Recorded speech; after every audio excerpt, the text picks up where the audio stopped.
So there is the question, do animals have mental states, or is this something that is only unique to humans? When I was studying psychology, my professor claimed that dogs cannot have mental states. And I asked her why that is. And she said that would be way too complicated for a dog. And so I asked her, how do you think a dog is able to generalize over the events in the dog's environment, like the attitudes of the owner? And the psychologist was a behaviorist and understood it in such a way it must be stimulus reaction mappings.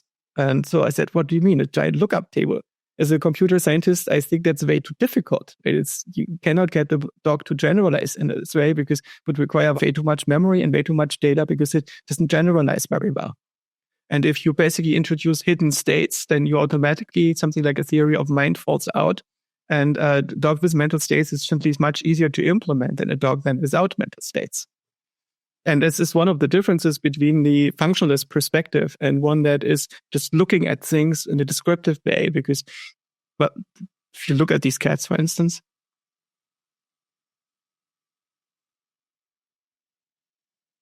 what this cat has been doing, I think it is difficult to explain without that cat having a theory of mind of the other cat. Right, so the cat is not just representing mental states in their own brain, but also the mental states of the other cat, and is trying to deceive the other cat into saying, "I was just grooming myself. I was not going to attack you here." And the question is, if cats are conscious, are simpler animals conscious too? And they have a self model. And so if you look at these two guys here,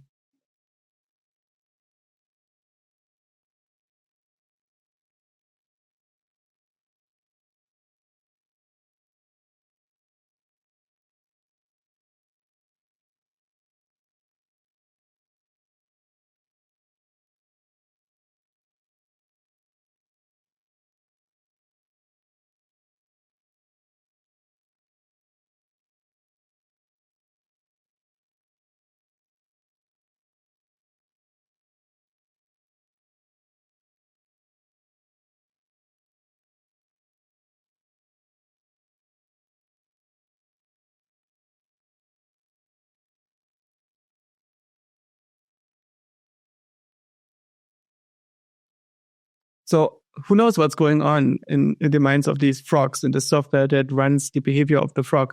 But as a computer scientist, I would say the simplest explanation is indeed that they abstract their reality into representations of mental states, of intentions, modeling the intentions of the other frog to some degree, and even punishing the other frog for behavior that they didn't like. So consciousness might be simple.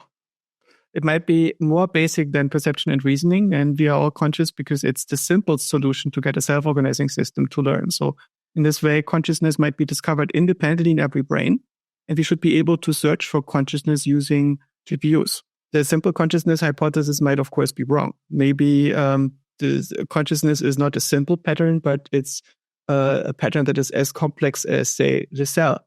The cell is a pattern in physics that is self-perpetuating and self-replicating. You can characterize it as the software, right? The actual invariance of the cell is not the mechanism or the molecule, but it is the invariances over the interactions of mechanisms and molecules. And the cell is stable over a very large range of such substrate phenomena. And only when the cell doesn't have a solution in its software to deal with the condition of its substrate anymore, that is when the cell is breaking down. And so the cell can be understood as a software phenomenon, but it's so complicated that we don't have a hope to simulate it anytime soon on a GPU, or discover it in a simple search process on a GPU for that matter.